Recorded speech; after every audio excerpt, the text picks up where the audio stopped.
Stop scrolling. This is not a rumor. This is not speculation. This is the moment Team USA quietly crossed a line they can never uncross. Because late last night, a single sentence leaked out of a closed-door meeting and detonated the entire basketball world. Coach made the decision. 6 words. Cold. Final.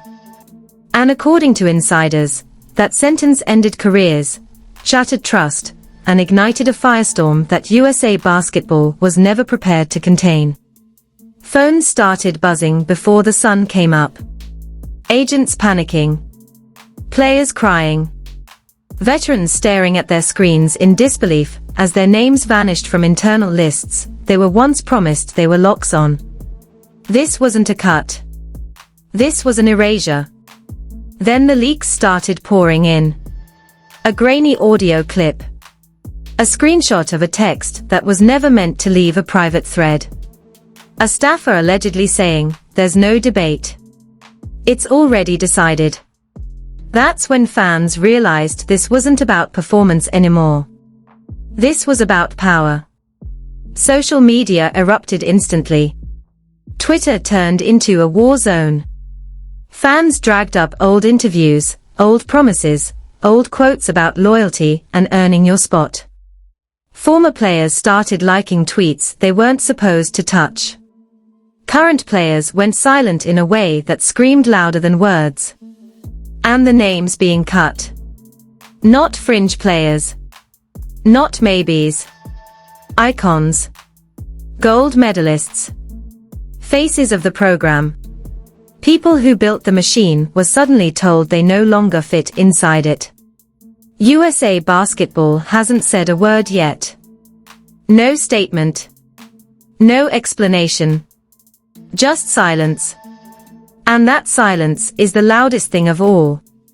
Because if coach made the decision, then the fallout is just beginning.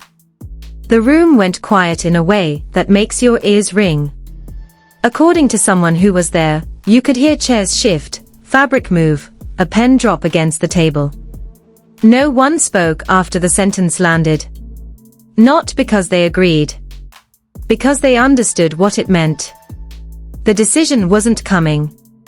It had already happened. The meeting ended without applause. No speeches. No thank you for your service. Just people standing up, collecting bags, checking phones that were already vibrating with messages they weren't ready to read. One player allegedly asked, "So that's it?" The response came without eye contact. That's it. Within minutes, a private group chat lit up. Screenshots from that chat would later leak, and they told a story far messier than any official announcement ever could. One message read, "I thought we were safe." Another followed immediately. "We were never safe." The first name to leak wasn't supposed to leak. It came from a staffer who texted the wrong person. That person screenshotted it. And once that name hit the timeline, everything spiraled out of control. Because this wasn't a fringe cut. This was someone every analyst had penciled in with ink. A veteran. International experience. Gold medal hardware. The kind of player you don't even debate. Gone. Fans thought it was fake at first. Then more names followed. Slowly. Deliberately. Like someone was feeding the internet, just enough to keep it in a frenzy. Each name hit harder than the last. The pattern became undeniable. This wasn't trimming the edges. This was gutting the core. A leaked voice memo made it worse. In it, a calm voice explained that continuity can become complacency, and that the program needed hunger, not history. The voice didn't sound angry. That was the most chilling part. It sounded convinced. Certain. Like someone who'd already made peace with the backlash. The internet did not. Former players reacted first. Not with rants, but with silence-breaking likes, retweets, and carefully worded posts that said everything without saying names. One legend posted a photo of her medal with the caption, "Never forget who carried this before it was cool." That post alone sent shockwaves through the basketball world. Then the fans turned on each other. Some praised the move as bold, necessary, long overdue. Others called it disrespect wrapped in analytics. A viral thread broke down stats, showing some cut players outperforming players who allegedly made the roster. That thread hit millions of views in hours. USA Basketball still said nothing. Behind the scenes, agents were losing their minds. One insider claimed a veteran's agent found out about the cut through a group chat screenshot sent by a reporter. No warning. No courtesy call. Just gone. Years of loyalty reduced to a rumor. Then came the confrontation. According to a leaked account, one player walked straight into a staff office demanding an explanation. She wasn't screaming. She was shaking. She asked what she did wrong. The answer allegedly came back clipped and corporate. This isn't about wrong. It's about direction. That word started trending almost immediately. Direction. People mocked it, memed it, weaponized it. Because direction doesn't explain why someone who bled for the program was suddenly disposable. Direction doesn't explain why promises made 6 months ago suddenly meant nothing. Another leak surfaced. A screenshot of a calendar invite from weeks earlier. Title: Future Vision Alignment. Attendees: coaching staff and executives. Players not included. That alone suggested the cuts were never truly up for discussion. Then the phrase resurfaced. Coach made the decision. People started to realize it wasn't just an explanation. It was a shield. Every question bounced off it. Every criticism died against it. It absolved everyone else in the room. Staffers could shrug. Executives could deflect. Players could be told it wasn't personal. Except it was. Social media chaos reached a new level when a short clip surfaced from a private training session. A player who was later cut was seen laughing with teammates, joking about being locked in.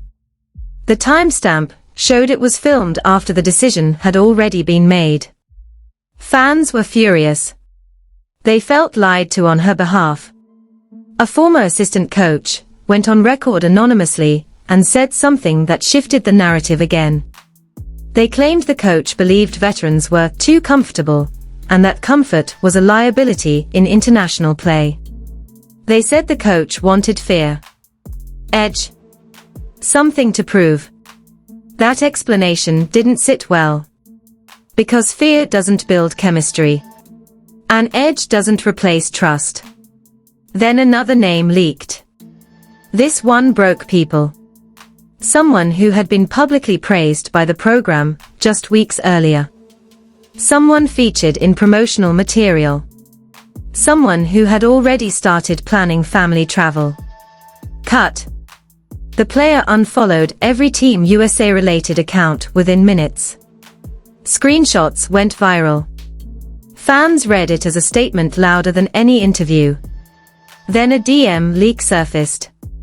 A player who made the roster allegedly messaged a cut veteran days earlier saying, "You're good. They love you." That message spread like wildfire. People accused the player of lying, of playing politics, of saving herself. The player denied it. The damage was already done. Team USA had become divided before even stepping on the court. Another audio clip leaked that night.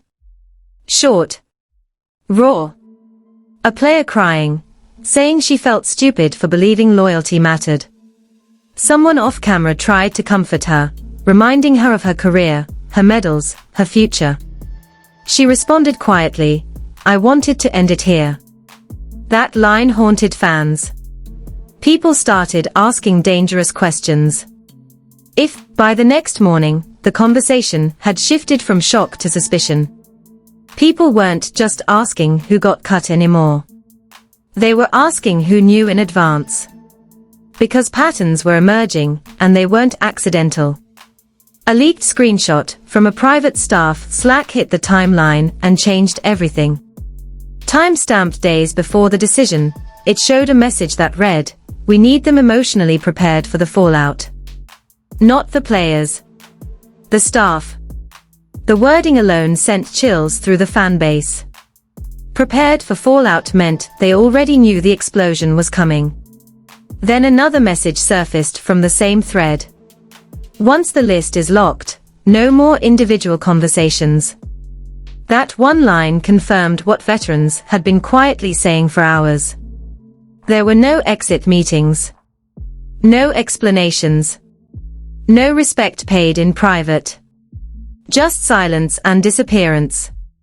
The rumor mill went into overdrive. Fans started connecting dots between who was cut and who had recently spoken up about minutes, roles, or system changes. One analyst pointed out that several of the cuts had publicly questioned strategy in the past year. Not aggressively. Not disrespectfully. Just honestly. Now they were gone. That's when people started whispering the word nobody wanted to say out loud. Control. A former player went on a late-night stream and carefully said, "This feels less like basketball and more like obedience." She didn't name names. She didn't accuse. But the implication was loud enough to trend. Then came the meltdown clip. A short video leaked from inside a practice facility hallway. Faces blurred. Voices not. You could hear someone say, "So loyalty doesn't count." Another voice answered, "Not this cycle." Then a door slammed. The clip ended. USA Basketball tried to scrub it. Too late. Meanwhile, the players who made the roster were being watched like hawks. Every post analyzed. Every smile judged. One player posted a generic, grateful caption, and was immediately accused of celebrating someone else's pain. She deleted it within minutes. Screenshots lived forever. Then the agent leak started.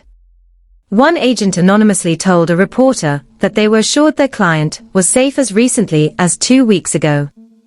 Another claimed they were encouraged to turn down overseas opportunities because Team USA was a lock. Now those players were home, watching from the outside. That revelation enraged fans.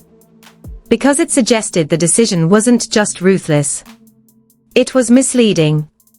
A new audio clip circulated next. This one allegedly from a coach's call. A voice said, "We can't carry people for what they used to be." Another voice replied, "We owe them honesty." The first voice cut back in sharply. "We owe the program wins." That exchange ignited a whole new debate. Was this really about winning? Or about sending a message that no one is untouchable, no matter what they've done? Then the biggest twist yet dropped. A leaked document titled Roster Optics. It broke down public perception risks, fan reactions, and media narratives tied to different roster combinations. One line stood out: veteran cuts will dominate the news cycle, but reset expectations long-term. That sentence felt calculated. Cold. Strategic. Fans realized they weren't just witnessing a roster change. They were watching a rebrand. One that was willing to sacrifice goodwill for authority.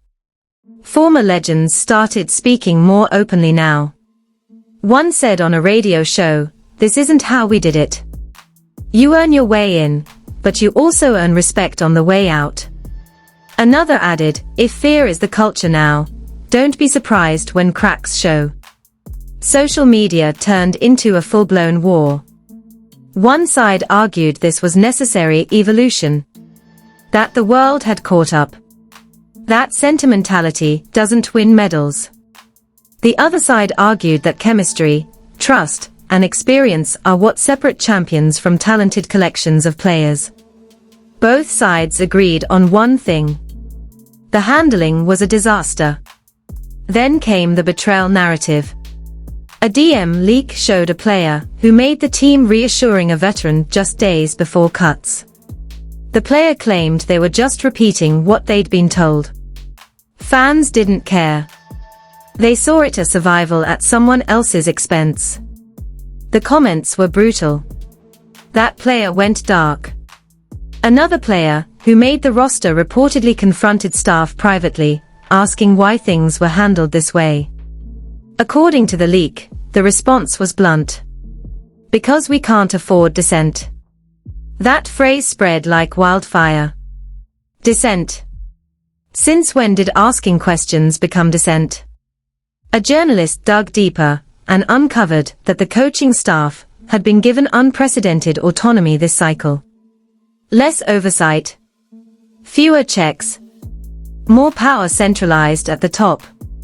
The phrase, "coach made the decision," wasn't just an explanation. It was the structure. And that structure was now under a microscope. Then the emotional toll became impossible to ignore. A cut player posted a photo of her shoes sitting by the door with the caption, "Guess they won't need these." The post was deleted within minutes, but not before it was saved everywhere. Fans flooded her comments with support.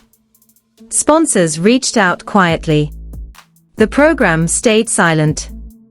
Another player released a statement saying she still loved the game and her country, but admitted she was heartbroken in ways I didn't expect. That vulnerability only intensified the backlash against the decision-makers. Behind the scenes, panic was growing. An insider claimed leadership was worried about long-term trust. About future stars questioning whether committing to the program was worth it. About the possibility that this cycle would be remembered not for medals, but for how many bridges it burned. Then came the late-night leak that changed the tone again. A short message allegedly sent by a staff member after the backlash exploded. "We underestimated how personal this would feel." Underestimated. That single word infuriated people. Because for the players cut, this wasn't personal. It was their life's work. By the end of the day, the narrative was locked in. This wasn't about talent. It wasn't about age. It was about power, messaging, and a program willing to shock its own foundation to prove it could. And as more insiders hinted that internal disagreements were still simmering, one thing became clear. If this team stumbles even once, every cut, every silence, every "coach made the decision" will come roaring back louder than ever. By the third day, the damage wasn't theoretical anymore. It was measurable. Ticket searches spiked, not from excitement, but from people looking to see when this team would be tested. Analysts stopped asking who got cut, and started asking what happens if this blows up on the court. Because pressure doesn't wait. The first closed scrimmage footage leaked that afternoon. Short clips. No context. Missed rotations. A misread on a switch. A veteran-sized mistake made by a younger lineup still learning each other. The clips were harmless in isolation. Online, they were gasoline. "This is what they cut experience for," trended within an hour. The players felt it immediately. One insider said practice energy shifted from competitive to cautious. Nobody wanted to be the clip. Nobody wanted to be the mistake that proved the critics right. That kind of fear doesn't sharpen a team. It tightens it. Then the coach doubled down. In a radio appearance meant to calm things down, the message came out even colder than before. The coach said the team needed buy-in, not nostalgia. Said that difficult decisions were part of leadership. Said that not everyone who deserves a spot fits the moment. That line was replayed everywhere. Former legends responded within minutes. One said, "We didn't win because we fit a moment." This wasn't a team-first decision. It was a hierarchy-first decision. Players who made the roster began feeling the backlash personally now. Comments flooded their pages accusing them of benefiting from politics, of replacing legends, of being chosen, not earned. Some turned off comments. Others posted vague messages about staying focused. One player broke down in an interview and said, "I didn't ask for this." That honesty earned sympathy, but it didn't stop the storm. Meanwhile, the cut players were reclaiming the narrative without saying much at all. One posted a highlight reel captioned, "Still working." Another shared a photo of a packed gym with the words, "They don't get to decide my ending." Those posts went viral instantly, dwarfing official Team USA content. Fans were choosing sides. And they weren't choosing the institution. An anonymous executive finally admitted to a journalist that leadership was worried. Not about this cycle, but the next. About recruiting buy-in from future stars. About convincing young players that committing to the program wouldn't come with silence and surprise. Too late. The phrase had already cemented itself. Coach made the decision. It became a meme. A punchline. A warning. Anytime a questionable play happened in scrimmage clips, fans commented it. Anytime a former player spoke out, they referenced it. Anytime the program tried to move forward, it dragged behind like a shadow. Then came the final blow. A respected international coach was quoted saying, "When a team breaks its own culture, opponents feel it." That quote spread globally. Rival fan bases smelled blood. Analysts began predicting closer games. Upsets. Pressure moments where chemistry matters more than talent. And suddenly, this roster wasn't intimidating anymore. It was vulnerable. The final roster announcement went live quietly. No celebration. No big reveal video. Just a list. Names. No explanation beyond the same sentence repeated once more in a press release. The reaction was instant and brutal. Former players posted heartbreak. Fans flooded comment sections with names that weren't there. The program disabled replies within hours. Screenshots lived on. Behind closed doors, sources said leadership was bracing for the first loss. Not because they expected it, but because they knew what it would represent. It wouldn't just be a loss. It would be validation. Because if this team falters, even for a moment, this decision won't be judged by wins and losses. It will be judged by trust broken and voices ignored. And everyone knows it. The coach knows it. The players feel it. The fans are waiting for it. Because once you say, "Coach made the decision," you take full ownership of what happens next. There are no buffers left. No veterans to lean on. No legacy to hide behind. Only results. And if those results don't come fast, this won't be remembered as a bold new era. It will be remembered as the moment Team USA learned the hard way that power without trust is the most dangerous gamble of all. If you're still watching right now, understand this clearly. This is one of those moments people pretend they saw coming after it's already over. You didn't just hear a story. You witnessed the exact second a power shift happened, and whether this decision becomes legendary or disastrous depends on what happens next. This is not the kind of situation that quietly fades away.